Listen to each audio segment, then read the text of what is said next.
haven't felt well lately, and I've had a terrible, terrible cough. And cough always makes my voice raspy. Can you put this close to your mouth? I sure can. And the cough always makes my voice raspy. I hope it is not as irritating to you as it is me. I hope you can help me. I cannot say in words, sentence, or syllables how much I appreciate all the people who will be sharing this service today. And I hope it will honor you. I hope the Lord will be able to redeem my voice and make it possible for you to see. I would be remiss if I did not express my profound appreciation to the administration of this organization. About 7 years ago, the members of the staff bundled my wife in her arms and passed her off into the arms of Jesus. It would have been impossible for any organization to have taken better care of a person than she. And she deserved the best of care because of the care you gave her. I knew you'd give me the same kind of care, and you spoiled the daylight out of me. There's just no need that you have not met. I like the idea of nurses walking into my room and calling me honey. I like that. That's worth the trip. Conversely, when they come in, I don't call them by their name. I just say, well, hello, honey. Thank you, honey. So we have a good relationship, a very intimate relationship. And I'm glad also to have the people from Chenal Pines here today. I've got a lot I want to say. I want to begin by saying that I was in the ministry 63 years when I came to Chenal Pines. The first week I was there, Deborah, who's our activities director, came to me and asked me if I would conduct a Sunday morning worship service at 10 o'clock every Sunday morning. She scarcely knew me. I had been in the pastorate for 67 years. I thought I was going to retire at this beautiful center, but I didn't retire. I retired, and I was pastor of the First Baptist Church of Little Rock for over 20 years. My wife and I wanted to go to the mission field. So the Foreign Mission Board of the Southern Baptist Convention sent us to Seoul, Korea. For 4 years, I pastored the Seoul International Baptist Church in Seoul, Korea. When I returned in 1975, my successor had resigned, and the church called me for pastor again. So I was pastor twice at the First Baptist Church. I tell people in jest, they called me the second time to correct the mistakes I made for the first time. So people ask me when I retired, I said, well, which time? Which time? I actually thought I would retire when I went to the Cheryl Pines Church. Let me tell you what precipitated my coming to the Pines. My wife and I were married 65 years. On a beautiful day like today, she and I had a wonderful trip planned. Very seldom did we drive up Highway 65 in the back seat, holding hands. We were always in the front seat. That day we'd planned on having our daughters to join us, driving for us while holding hands in the back seat, enjoying the scenery. We were going to see a function or an event in the church of our son, who's pastor there. We got in the car, buckled seatbelts. She opened her box where she thought her earrings were, and it was empty. We're always forgetting something. So I waited and waited and waited. I knew something was wrong, so I rushed in. I saw her lying down on the concrete floor, hardwood floor, at the bottom of the steps, with her head covered with blood, and a pool of blood this big. She had suffered a severe brain injury. As a result of that, it took her life. And after she died, I lived alone for 3 years. And that's not very much fun. I'll tell you what's not fun about it. And that's what's not fun about it is cooking your own cooking. And worse than that, eating it. So a friend of mine told me about Cheryl Pines. So I went out there immediately. As I thought by going there, my ministry was extended. I preached every Sunday for several months until the disease came along and we had to close the theater and I couldn't preach there. But the people were so kind to me. They asked if I would have a devotional in another room. So every Wednesday afternoon at 4 o'clock, I had a devotional. And that was a joy unspeakable and full of glory for me. I'd rather preach than eat when I'm hungry, drink when I'm thirsty. I'd rather preach than anything. And Deborah gave me that opportunity. But something happened that I call a bump in the road. Something happened to me. I don't know what happened, but I had a serious blood issue. I went to the sink one day, filled the sink full of blood. This required 911 call to the Baptist Hospital. I had 2 fine cardiac doctors, and not cardiac, doctors, heart doctors, who took care of me. One of them was a very fine man, very good friend of mine. Cardiologist is what he is. I finally thought of Coriolis.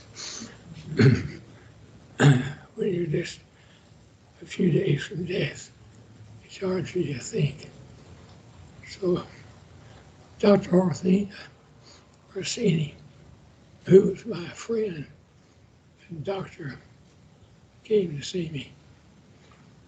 And I wanted to know the condition of my medical situation. So he sat down on the edge of the bed, put his hand on mine, and he wept. I said, Dr. Orsini, how much time do I have? He said, 2 weeks. So I'm extending it a little bit longer than that. Regrettably, because I'm really ready to go. Now that's my introduction. I have a very long introduction, as my friends will say. Now, this is the burden of my message. When I learned I had 2 weeks to live, my 2 grandsons came to me. One of them driving all the way from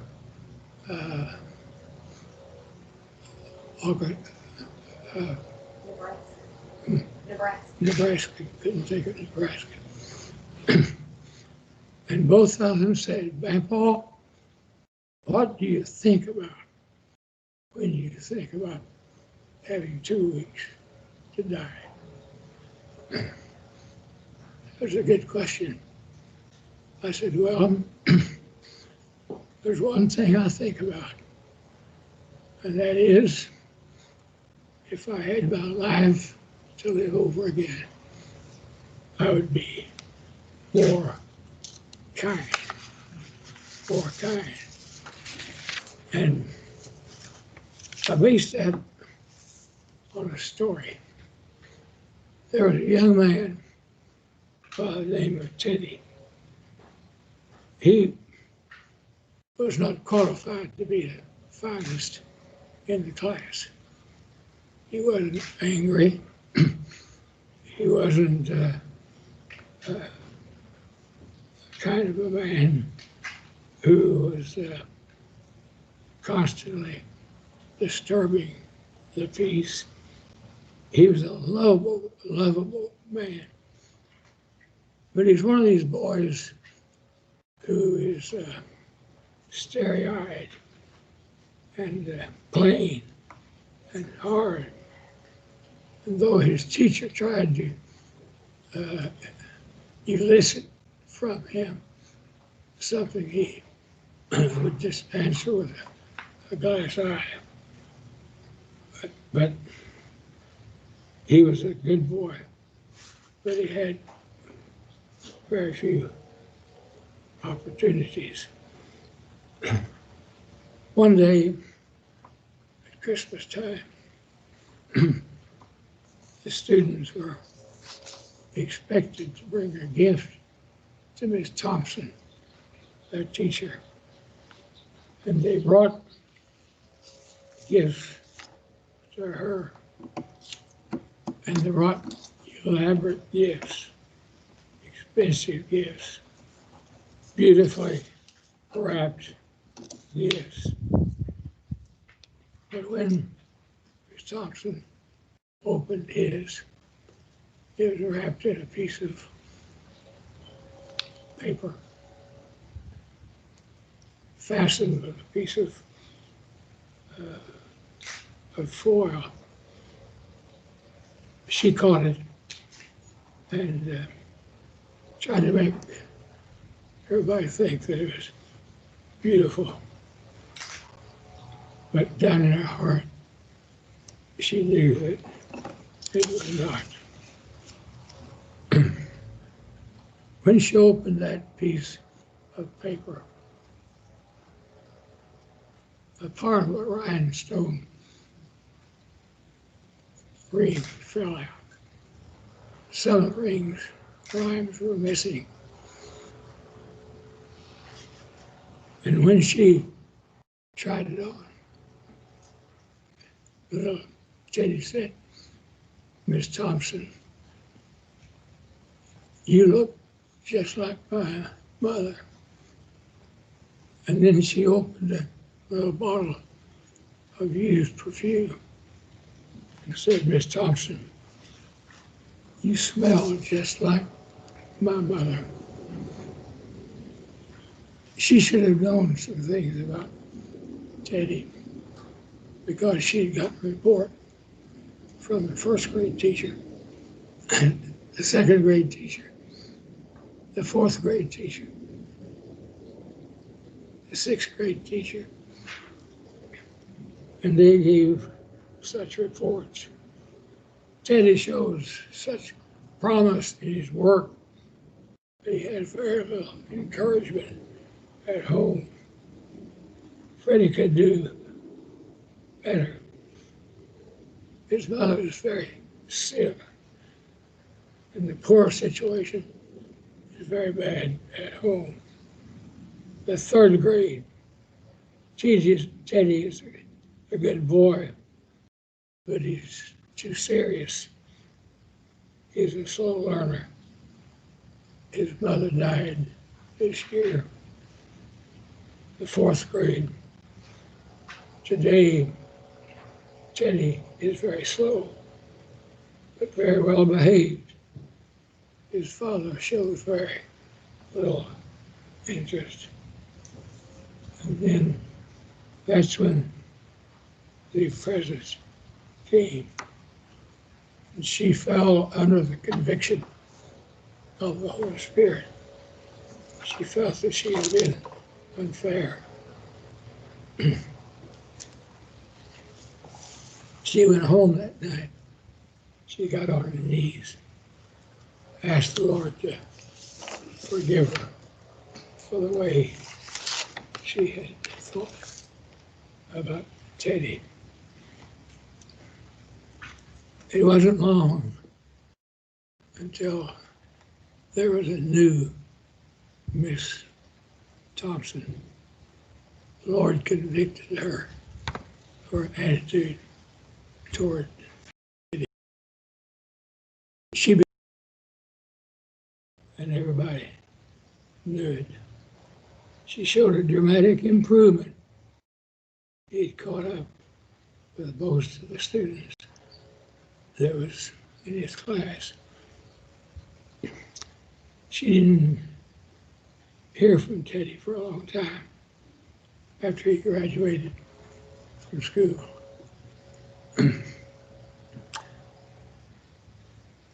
She hadn't heard from him for a long time.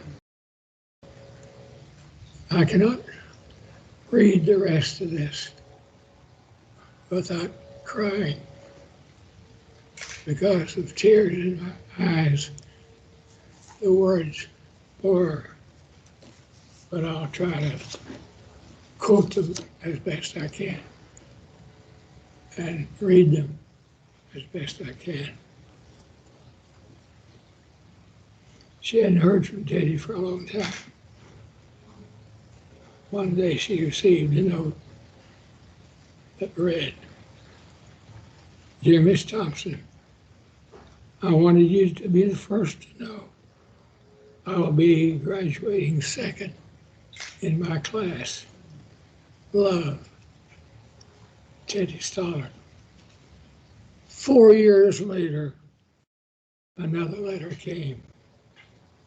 Dear Miss Thompson, they told me I will be graduating first in my class. I want you to be first to know the university has been hard, but I liked it. Love, Teddy. 4 years later, dear Miss Thompson, as of today, I am Theodore Stoddard, MD. How about that? I wanted you to be the first to know I'm getting married next month, the 27th to be exact. I want you to come and sit where my mother would sit if she were alive. You are the only family I have now. Dad died last year. Love, Jenny Stollard. Miss Thomas went to the wedding and sat where Teddy's mother would have sat. She deserved to sit there. She had done something for Teddy he could never forget. That's half my sermon. So just relax. I told the boys there's something else that I would urge them to do if they knew they were going to die in 2 weeks. Something that I wanted to do, something I've tried to do, and that is not quit. When I was told I had 2 weeks to live, I didn't quit preaching. I didn't quit ministry. I didn't quit loving.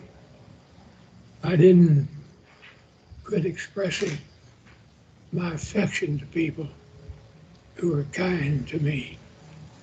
I didn't quit.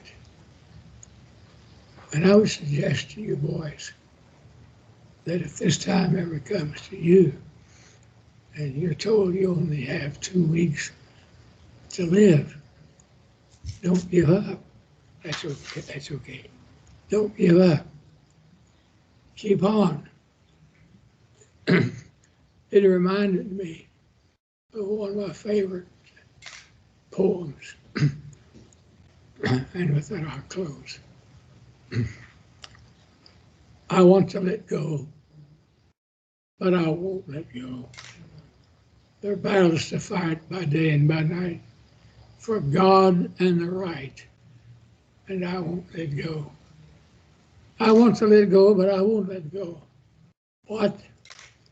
Lie down on the field and surrender my shield? No, I won't let go.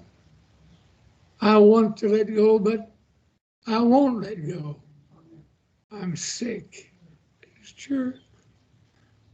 Worn through, but I won't let go. I want to let go, but I won't let go. May this be my song through regions of wrong. Oh God, keep me strong. Let me never let go. My challenge to you boys is never let go. Never let go. To those of you who are hearing me today, I would say to you, never let go. Never let go. In the words of Winston Churchill, never, never, never give up. Never let go. God bless you, and thank you for listening to me today. And I hope that the Lord has been glorified, and in some way, my little testimony has touched your life for good. God bless you.